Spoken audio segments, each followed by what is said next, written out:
Hello, good morning students. Today in 12th class physics we are continuing with the chapter end exercise of the fourth chapter. We had completed up to question number 23. Today we are starting with question number 24. Question number 24 देख लो. This is an important question. बहुत सारे concepts apply होंगे. Directions कैसे निकालते हैं वो सारी चीज़ें रिवाइज भी हो जाएंगी. तो अब इसमें सबसे पहली चीज़ तो ये बता दें, कुछ चीज़ें आपको रिवाइज करा दें. If a current carrying coil is placed in a uniform magnetic field, then a torque acts on it, है ना. तो ये जो फॉर्मूलेज यूज होंगे हम इसलिए बता दे रहे हैं क्योंकि बहुत सारे पार्ट्स हैं उसमें और सभी में यूज होगा. और टॉर्क की वैल्यू बच्चों क्या होती है? NIAB साइन थीटा, है ना. इसको अभी हम लोग since number of turns in this case in the given problem is 1, तो टॉर्क की वैल्यू कितनी आ जाएगी? IAB sine theta. इसको अभी हम लोग I इंटू A को अभी हम लोग MB लिख देते हैं, जिसको कि अभी हम लोग क्या मैग्नेटिक डाइपोल मोमेंट बोलते हैं. ठीक. और इसको अभी हम लोग ऐसा लिख सकते हैं, torque will be equal to I A cross B, ऐसा लिख सकते हैं. और इसको अभी हम लोग torque is equal to M cross B ऐसा लिख सकते हैं. और M जो है बच्चों मैग्नेटिक डाइपोल मोमेंट, उसका एक डायरेक्शन है. डायरेक्शन निकालने का तरीका क्या है? करंट कैरिंग जो लूप है, यहां पर लूप है, करंट कैरिंग लूप में करंट की डायरेक्शन में आप curl of the fingers, current की डायरेक्शन में आप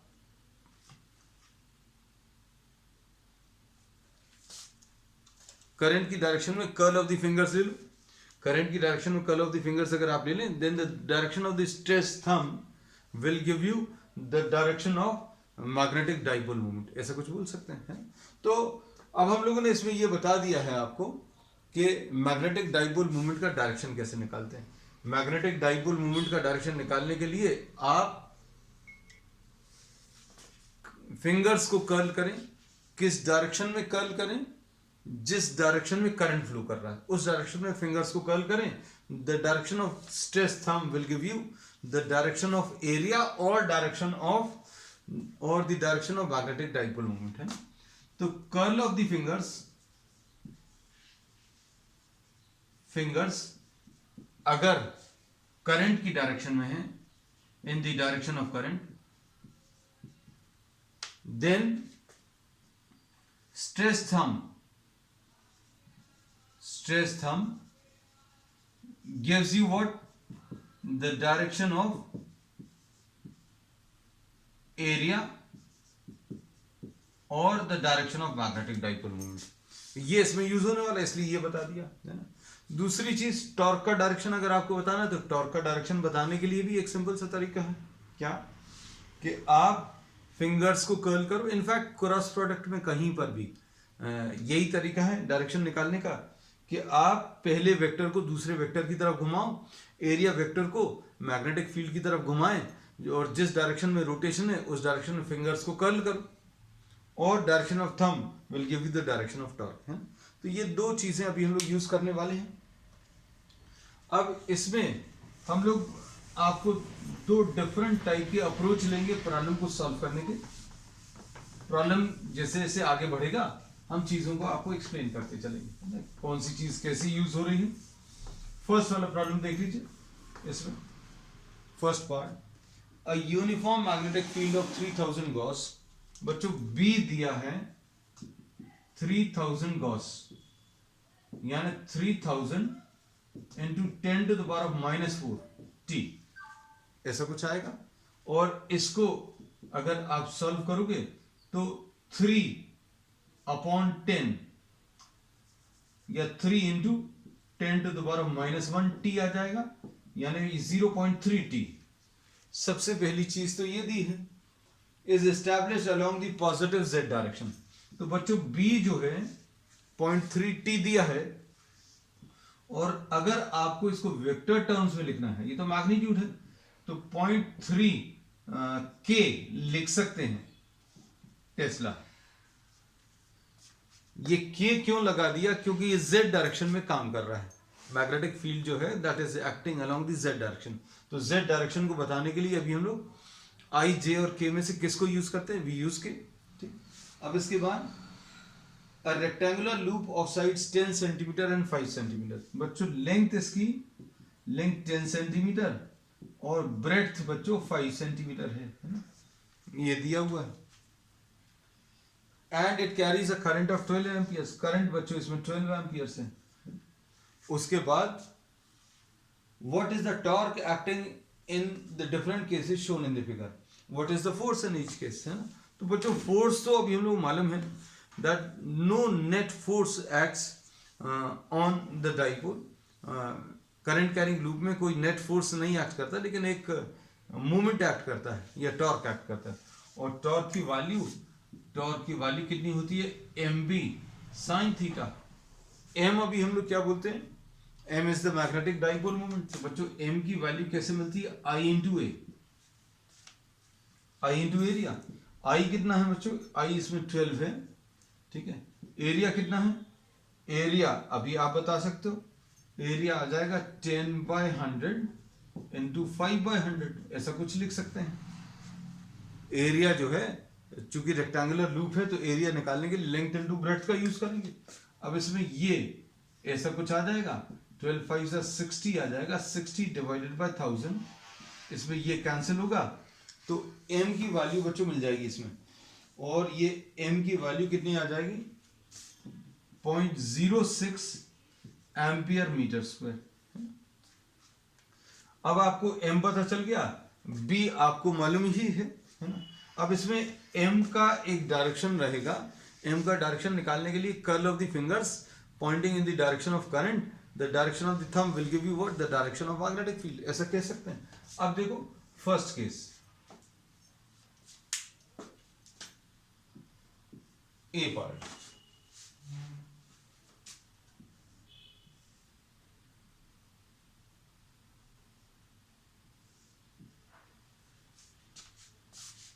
ये देखो, ये y एक्सिस है, ये z एक्सिस है और ये x एक्सिस है ना। तो बच्चे ये वाली जो एक्सिस है ये x एक्सिस है। अब देखना इसमें क्या दिया है,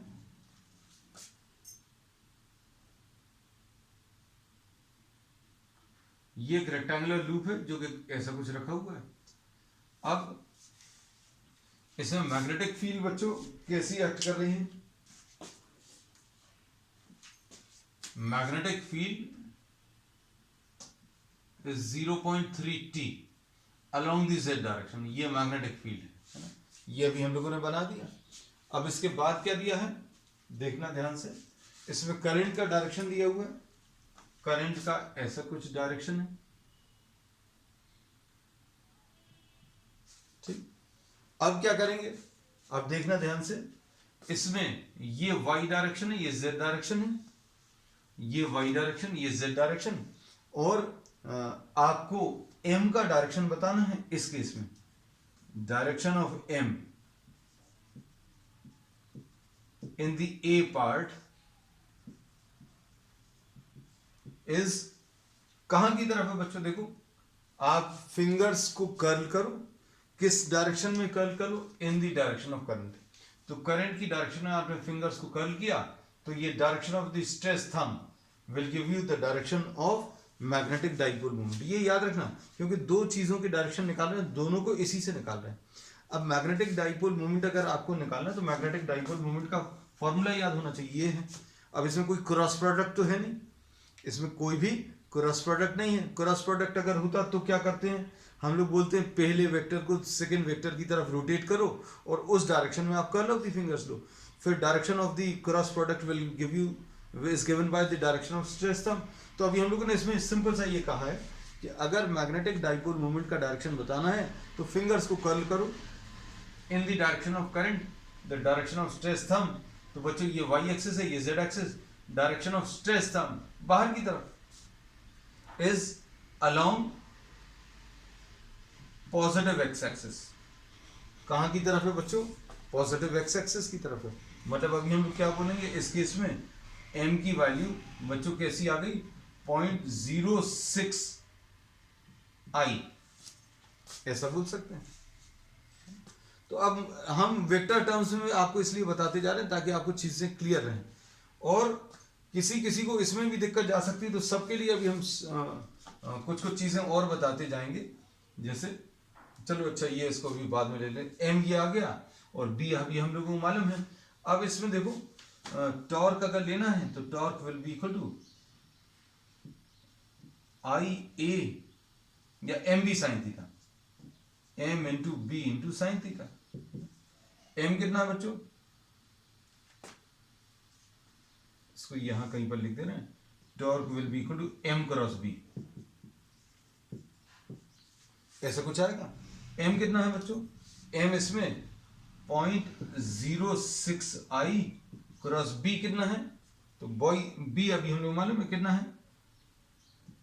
0.3 k। तो i क्रॉस k कैसे निकालते हैं? भूल ना गए हो तुम लोग? तो ये अभी हम यहां पर बना दे रहे हैं।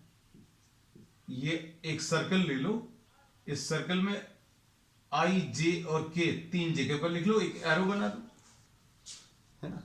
अब कोई भी दो वेक्टर्स का क्रॉस प्रोडक्ट करने पर i क्रॉस j k आएगा, j क्रॉस k i आएगा, k क्रॉस i j आएगा। और अगर आप इसके ऑपोजिट डायरेक्शन में जाएंगे, एरो के ऑपोजिट, तो i cross k minus j, k cross j minus i, j cross i minus k, ऐसा याद रखते थे अभी हम लोग, है ना। This was the trick to remember the result. तो ये कितना जाएगा? i क्रॉस k चाहिए बच्चों, तो i cross k will be what? Minus j। तो ये आ जाएगा कितना? 18 into 10 to the power minus 3। अब i cross K minus j, मतलब ये पहले पार्ट में आंसर जो आया है नेगेटिव y डायरेक्शन में आया। कहां की तरफ? Negative y direction. अब किसी किसी को क्या होता है कि ये i j के पसंद नहीं आते, है ना। तो अब हम लोग उनके लिए क्या बोलते हैं कि भाई आप सिंपल सा फॉर्मूला याद रख लीजिए। पहले तो आंसर लिख दें। In the first case answer, the torque is 1.8 into 10 to the power of minus 2 newton metre along the negative y direction। कहां की तरफ है बच्चों? Negative y direction. Negative y direction कैसे पता चला? क्योंकि माइनस जी आया। अब इसके बाद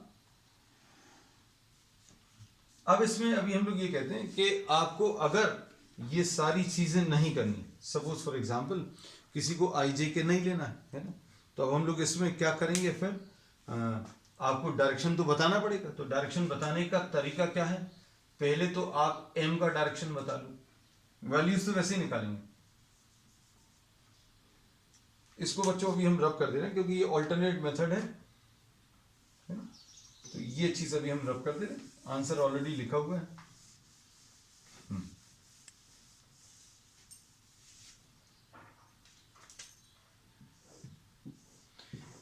m का डायरेक्शन तो अभी हम लोग बता चुके थे। m का डायरेक्शन कैसा था? m का डायरेक्शन ऐसा कुछ है, ये m का डायरेक्शन, m का डायरेक्शन कहां की तरफ है बच्चों? Positive x direction. तो पॉजिटिव x डायरेक्शन ये बना हुआ है। अब हम लोग क्या बोलेंगे? ये m का डायरेक्शन और b का डायरेक्शन, इन दोनों के बीच में 90 डिग्रीज का एंगल होगा। m का डायरेक्शन और b का डायरेक्शन, इन दोनों के बीच में एंगल 90 डिग्रीज। क्यों? क्योंकि m x डायरेक्शन में, b z डायरेक्शन में, है ना। तो फॉर्मूला क्या आ जाएगा? टॉर्क की वैल्यू mb sin थीटा। ये उनके लिए बच्चों जिनको वेक्टर्स नहीं यूज करना है। तो m कितना है? 0.06 है। b कितना है बच्चों? तो b 0.3 है ना, साइन थीटा यानी साइन 90। तो आंसर तो नहीं आएगा, कितना आएगा? 1.8 into 10 to the power minus 2। अब डायरेक्शन की बात करें तो डायरेक्शन निकालने के लिए अभी हम लोग क्या यूज करते हैं? इसका वेक्टर फॉर्म यूज कर लेते हैं। आपको कहीं ना कहीं तो डायरेक्शन निकालना ही पड़ेगा किसी ना किसी तरीके से। अब इसमें बोलते हैं क्या? m को b की तरफ रोटेट करो। m को, ये m है बच्चों, ये m ऐसा कुछ है, m बच्चों ऐसा कुछ है, और b ऐसा कुछ है। तो आप क्या करो, इसमें ये जो m है, m को आप b की तरफ, m को b की तरफ रोटेट करो, m को b की तरफ रोटेट करेंगे तो ऐसा कुछ डायरेक्शन आएगा। तो ये डायरेक्शन कौन सा है बच्चों, ये टॉर्क का डायरेक्शन, और ये नेगेटिव y डायरेक्शन है। तो अभी हमने यही बताया था, या तो आप वेक्टर से निकाल लो, या फिर आप डायरेक्टली अगर सॉल्व करना चाहते हैं बिना आई जे के, तो वैसे भी किया जा सकता है। तो direction of torque is along -y। ठीक, this was what the first part. अब सेकेंड पार्ट देखो। तो सेकेंड पार्ट में बच्चों कुछ बहुत ज्यादा चेंज नहीं है।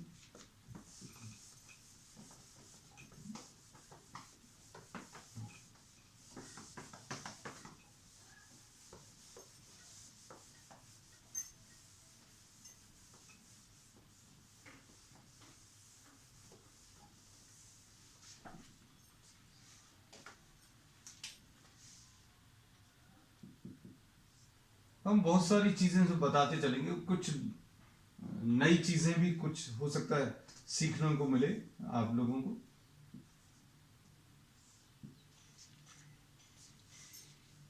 अब इसमें will this make any difference, आपने क्या किया, इसको, इस पूरे को उठाकर ऐसा कर दिया, इसको उठाकर ऐसा कर दिया, तो it will not make much of a difference.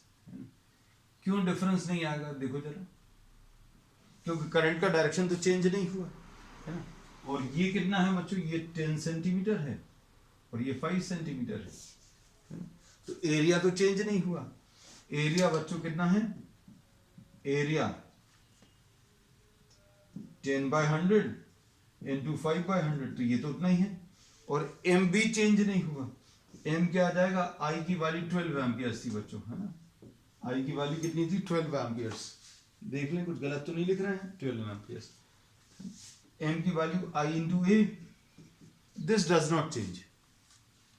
इसमें आई कितना है 12, एरिया 10/100 इंटू 5/100, और इसकी वैल्यू कितनी आई थी बच्चों, वैल्यू सॉल्व करने पर इसमें एक जीरो तो कैंसिल हो गया था, 12 5 60 एक और, तो ये 0.06 आया था। अब इसमें ध्यान से सुनना, अब हम लोग इसमें ये बोलेंगे, इसका जो डायरेक्शन है m, this will be 0.06 i, ठीक। b कितना है, तो b अभी हम आपको बता ही चुके थे कितना है बच्चों, b इज 0.3।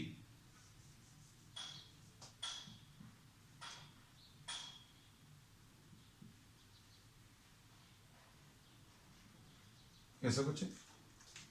अब b की वैल्यू भी मालूम है, तो ये वैल्यूज, इसमें तो कोई चेंज नहीं आया। मैग्नेटिक डाइपोल मोमेंट भी उतना ही आ रहा है और मैग्नेटिक फील्ड भी उतनी आ रही है, तो टॉर्क भी उतना ही आएगा, और डायरेक्शंस भी चेंज नहीं हुए, तो करंट का डायरेक्शन वही है। तो इसमें भी हम लोग बोलेंगे, इसमें मैग्नेटिक डाइपोल मोमेंट का डायरेक्शन निकालने के लिए curl of the fingers in the direction of current, so this is in what,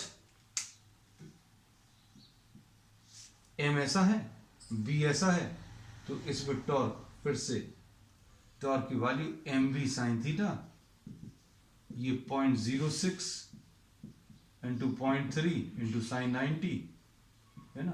तो ये सॉल्व करने पर बच्चों कितना आ जाएगा, 1.8 इंटू 10⁻⁻2 अलोंग नेगेटिव y।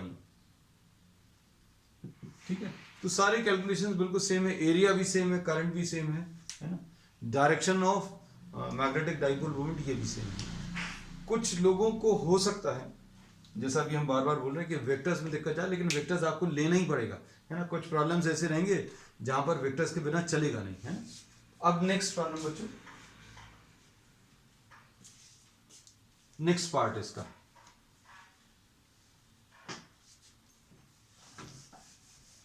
कहीं कहीं पर आपको ऐसा हो सकता है, अच्छे सुनना, कहीं कहीं पर आपको एरिया निकालने के लिए भी क्रॉस प्रोडक्ट का यूज करना पड़े, तो वो भी कर लेना, कोई दिक्कत नहीं है, नई चीज सीख लो। जैसे सपोज इसको P बोला, इसको Q बोला, इसको R बोला और इसको S। ये प्रॉब्लम सेकंड पार्ट तो खत्म हो चुका है, ये फिनिश सेकंड पार्ट। बट एक और चीज बता दें, है ना, एरिया को अभी आप PQ क्रॉस QR ऐसा लिख लेना, क्रॉस प्रोडक्ट की टर्म से। PQ कितना है बच्चों? PQ कितना है? 10/100 I। और QR कितना है बच्चों? QR ये 5/100 I नहीं है, सॉरी, ये y डायरेक्शन है, हमें बार बार इसको ये x लग रहा है। 10/100 J है। J क्यों है? क्योंकि ये y डायरेक्शन है। और ये 5/100 किस डायरेक्शन में है बच्चों? ये z डायरेक्शन है, तो 5/100 के, तो J क्रॉस के कितना आता? I। तो देखो 5/1000 J क्रॉस के I। तो अभी हम लोग कहते ही हैं बच्चों, देखो डायरेक्शन इसका किस डायरेक्शन में? इस डायरेक्शन में। और ये वाला डायरेक्शन कौन सा? ये y है, ये z है, तो ये x डायरेक्शन है। तो एरिया का डायरेक्शन x डायरेक्शन में है ना। तो ऐसे भी निकाल सकते हैं, तो ये भी तरीका है। अपन लोग लेंगे एक आध पार्ट ऐसा भी कर लेंगे, है ना। चलो नेक्स्ट, इसके बाद थर्ड पार्ट देखो।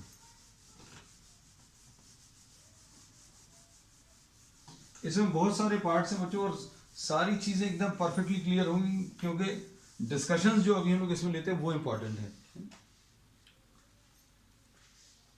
थर्ड पार्ट, सारी चीजें आपको डायग्राम में इमेजिन करना भी आना चाहिए। ये देखो, ये y डायरेक्शन है, ये z डायरेक्शन है, और ये x डायरेक्शन है। अब इसमें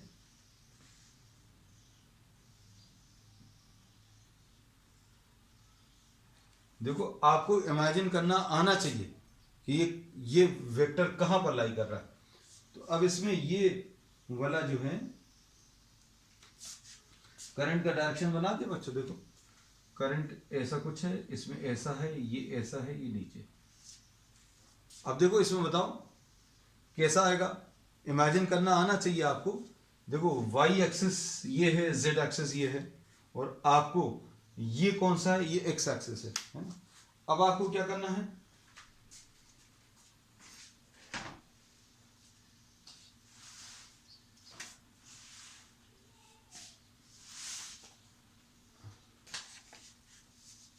अब इसमें देखो, ये भी हम रेक्टेंगल ले आए, है ना।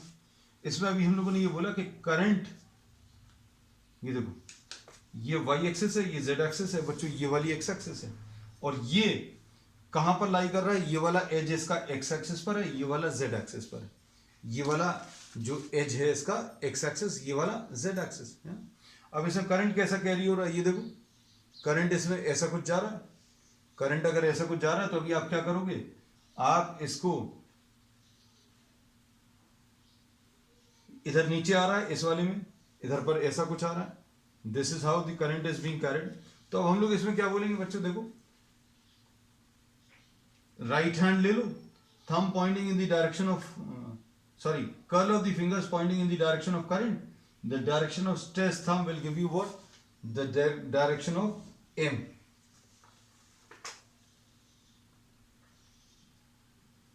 M का ये डायरेक्शन आ जाएगा इसमें। और B कैसा था? तो B अभी हम लोगों को मालूम ही था। B कितना था? 0.3t। ठीक, और इसके बारे में अभी हमें मालूम है,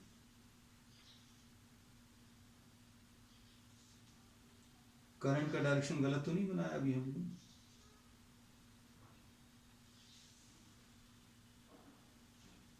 ठीक, अब देखो, अब हम लोगों को ये m का डायरेक्शन पता चल गया। m का डायरेक्शन निकालने का तरीका क्या है? Curl of the fingers, curl of the fingers बच्चों, कर्ल ऑफ द फिंगर्स ये ऐसा कुछ है, Poynting in the direction of current, direction of stretched thumb, ऐसा कुछ आएगा। तो m की वैल्यू तो अभी हम लोग निकाल चुके हैं कई बार। m की वैल्यू कितनी थी? m की वैल्यू 0.06 थी, 0.06 है ना। लेकिन डायरेक्शन अब यहां पर क्या रहेगा? -j, माइनस जे क्यों, ये this is acting along the negative Y direction. और बी अभी हम लोगों को मालूम है बच्चों, बी कितना है 0.3 की, तो टॉर्क कितना आ जाएगा m cross B.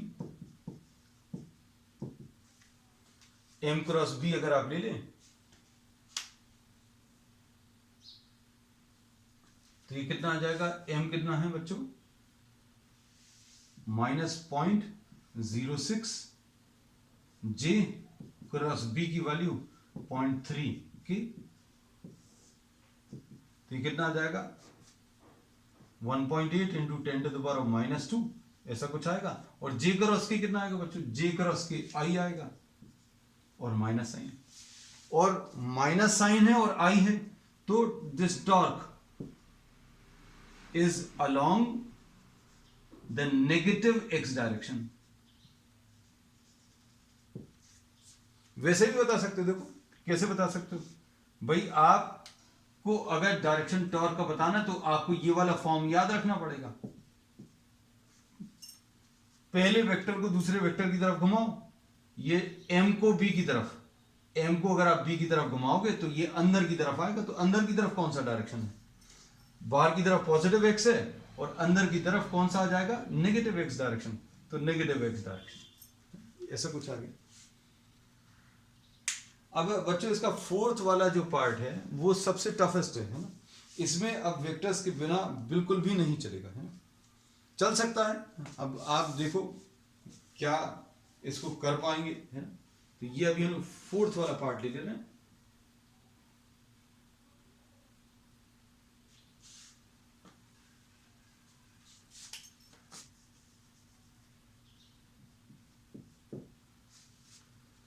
Fourth part,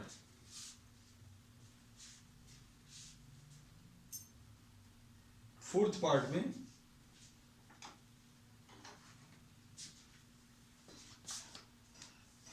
M तो बच्चों अभी लोग बार बार यही यूज कर लेंगे, है ना।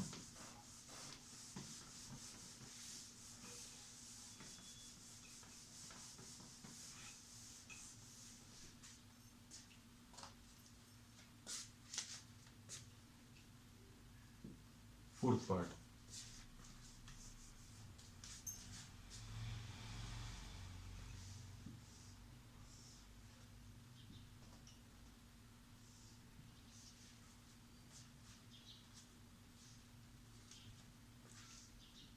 ये y है, ये z है, ये x है,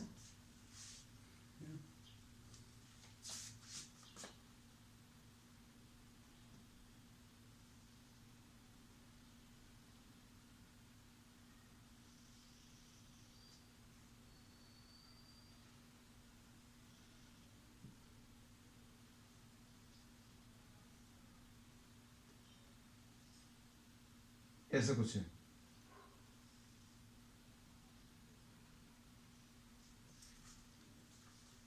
अब इसमें ये वाला जो एंगल है बच्चों ये 30 डिग्रीज दिया है, ठीक है।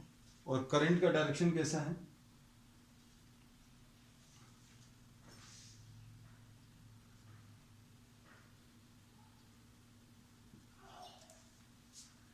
ऐसा। अब ये 10 सेंटीमीटर है, ये 5 सेंटीमीटर है, ठीक। अब इसमें अगर आपको टॉर्क कैलकुलेट करना है तो सबसे पहली चीज तो यह है कि आपको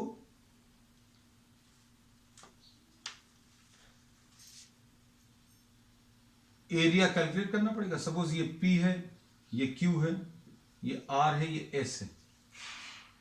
अब इसको थोड़ा सा वेक्टर टर्म्स में कर ले रहे हैं, डायरेक्टली भी अभी हम आपको इसको करके बताएंगे, है ना, चिंता मत करना, दोनों तरीके से बताएंगे, थोड़ा वेक्टर्स भी डिस्कस हो जाएगा, क्योंकि इस टाइप का कोई भी प्रॉब्लम और अगर कहीं पर आता है तो वेक्टर अप्रोच क्या होती है वो भी आपको सिखा दें, है ना। तो अभी हम क्या कर रहे हैं बच्चों, ध्यान से देखना, हम सिर्फ XY प्लेन बना रहे हैं। अभी हमने ये Y एक्सिस बना लिया, देखना अच्छे से, ये Y एक्सिस है और ये बच्चों ये वाली X एक्सिस है, और इसमें ये PQ ये बना हुआ है, ये कितना 5 सेंटीमीटर है, ये PQ जो है 5 सेंटीमीटर है। तो बच्चों ये 30 डिग्रीज अगर है तो क्या आप इस पॉइंट के कोऑर्डिनेट्स निकाल सकते हैं, इस वाले पॉइंट के कोऑर्डिनेट्स आसानी से आ सकते हैं। कैसे मिलेंगे बताओ? इसमें अभी हम लोग बोलेंगे, अगर आप देखो तो ये बच्चों बहुत आसानी से अभी आप बता सकते हो, ये 5 cos 30 आ जाएगा और ये वाला बच्चों 5 sin 30 आ जाएगा। निकाल कर देख लेना cos 30 और sin 30 लेकर। सपोज आपने इसको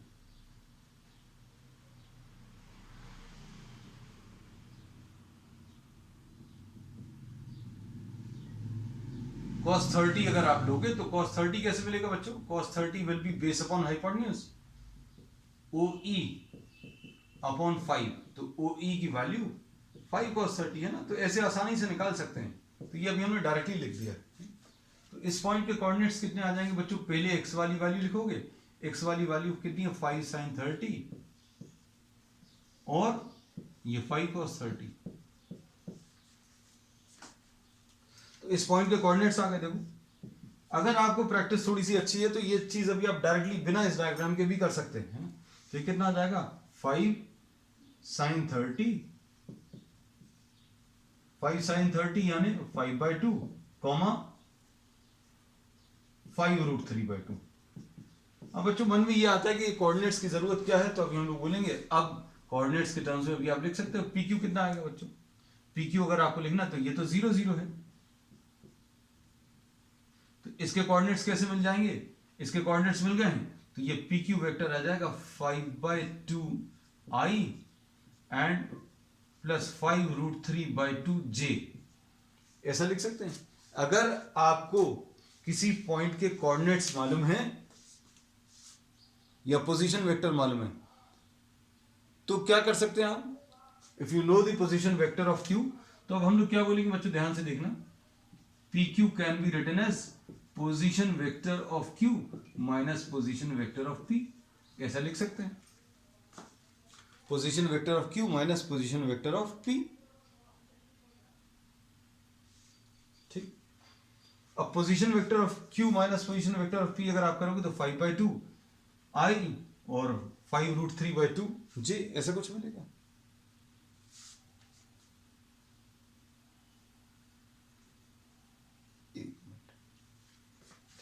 अब PQ, QR किस डायरेक्शन में बच्चों? QR तो Z डायरेक्शन में, तो QR अभी हम लोगों को मालूम है कितना है? 10 सेंटीमीटर है, तो 10K लिख लो। तो एरिया बच्चों कैसे मिलेगा?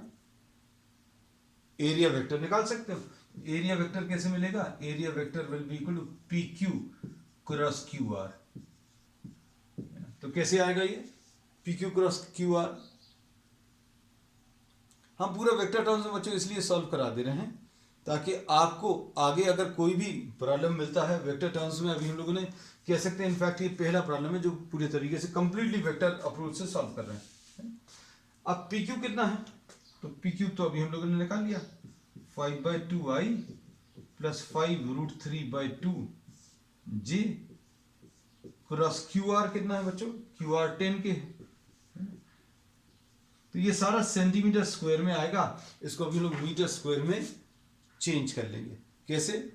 2 बार 100 से डिवाइड करके। अब देखो एरिया वेक्टर क्या मिला? एरिया वेक्टर आ जाएगा 5/2 बाहर i plus root 3j into 10K। तो ये 10 बच्चों इधर लिख ले रहे हैं,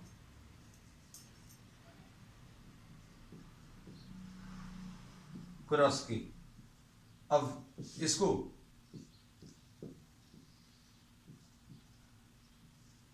क्या लिखेंगे? i क्रॉस के। i क्रॉस के क्या आ जाएगा बच्चों? -j आ गया, प्लस रूट 3 j क्रॉस के, तो j क्रॉस के i आ जाएगा। ये एरिया वेक्टर आ गया। बस एरिया वेक्टर आ गया, उसके बाद आसान है। अब इसके बाद क्या करेंगे? अब A क्रॉस B निकाल लो। टॉर्क निकालने के लिए फॉर्मूला कौन सा यूज होता है? Torque will be equal to I A cross B। I 12 है,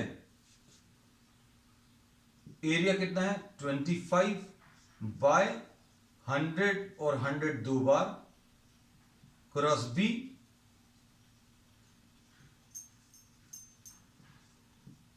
माइनस जे प्लस √3i ऐसा लिखा है, और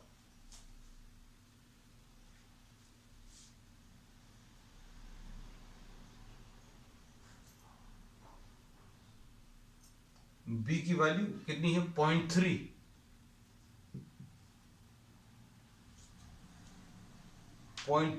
इंटू के 0.3 के।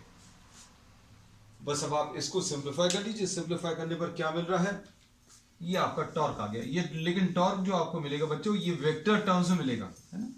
तो पहला ऐसा प्रॉब्लम है जो अभी हम लोग वेक्टर टर्म्स में सॉल्व करने वाले हैं। तो 25 4 जा, ये 4 4 3 जा, तो ये 3 आ गया। तो क्या बचा 3/100 बचा,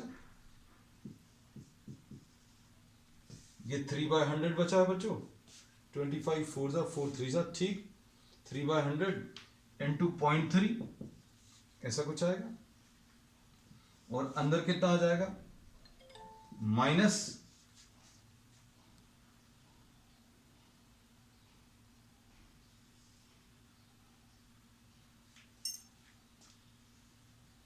देखना जे क्रॉस के को डायरेक्टली लिखते हैं बच्चों।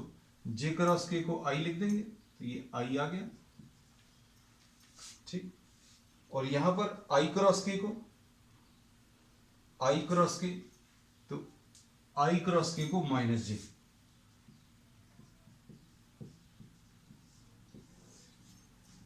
ठीक।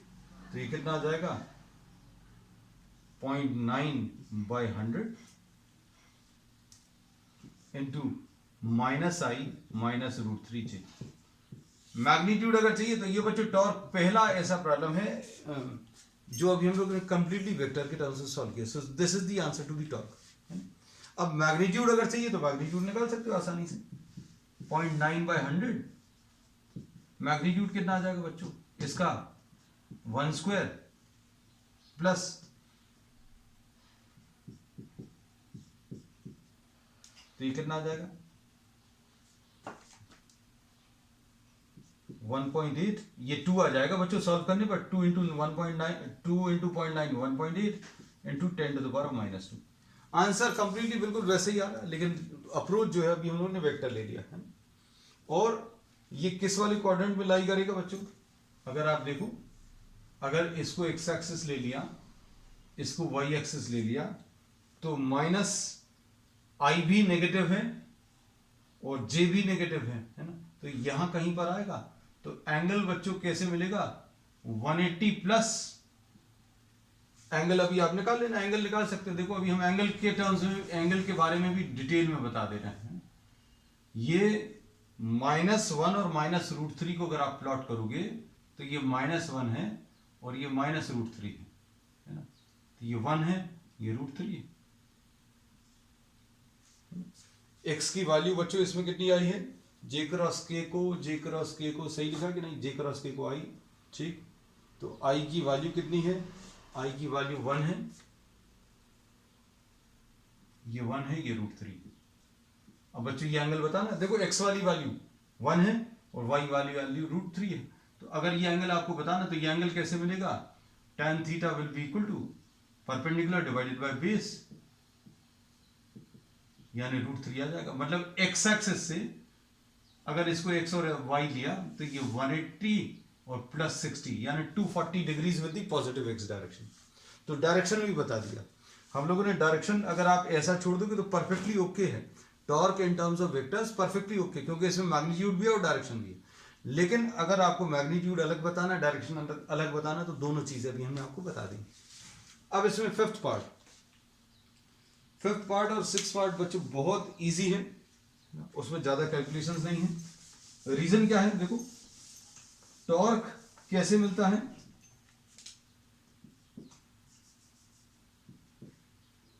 Torque is equal to M cross B आता है, और ये टॉर्क की value M B sine theta.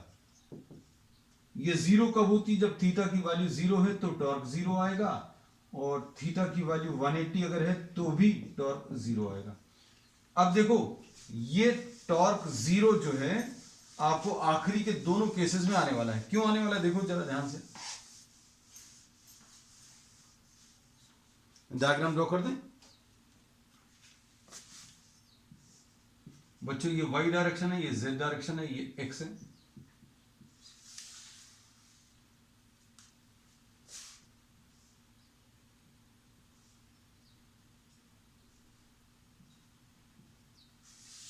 अब इसमें देखो, इसमें अभी हम लोग क्या बोलते हैं, एम का डायरेक्शन, बी का डायरेक्शन तो यही था 0.3t, और एम का डायरेक्शन भी बच्चों यही है।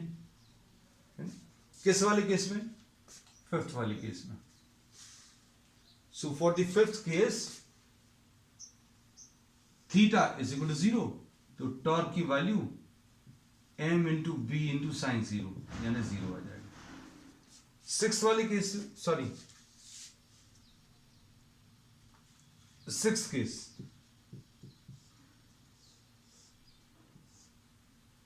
इसमें है तो ऐसे ही, लेकिन करंट का डायरेक्शन बच्चों ऑपोजिट है, और करंट का डायरेक्शन अगर ऑपोजिट है मतलब नीचे की तरफ आएगा, तो इसमें थीटा की वैल्यू ये m का डायरेक्शन रहेगा और बच्चों ये b का डायरेक्शन रहेगा। बच्चों प्रैक्टिस कर लेना इसकी बहुत अच्छे से, क्योंकि इसमें बहुत सारी चीजें अप्लाई हैं। थीटा की वैल्यू 180, तो टॉर्क की वैल्यू 0 आई। अब इसमें एक और क्या चीज पूछी है, what is the force in each case, तो बच्चों force in each case will be 0। और क्या पूछा, which case corresponds to the stable equilibrium, तो बच्चों इसमें m और b जहां पर एक ही लाइन में है, ये वाला case theta is equal to 0 corresponds to stable equilibrium. Stable equilibrium मतलब क्या होता है, फोर्स भी 0 है, टॉर्क भी 0 है, और इसको अगर आप अपनी पोजीशन से डिस्टर्ब करोगे तो इसमें एक रिस्टोरिंग टॉर्क काम करने लगेगा, है ना। ठीक, अब जो लास्ट वाला केस है उसमें थीटा की वैल्यू 0 है, यहां पर फोर्स की वैल्यू भी 0 है, टॉर्क 0 है, और इसमें क्या बोलेंगे, ये अनस्टेबल इक्विलिब्रियम रहेगा। ये पूछा नहीं है लेकिन अभी हम लोगों ने इसमें बता दिया। तो बच्चों अब आज के लिए इतना ही, है ना। We will continue with the remaining problems on the next one. That's all for today.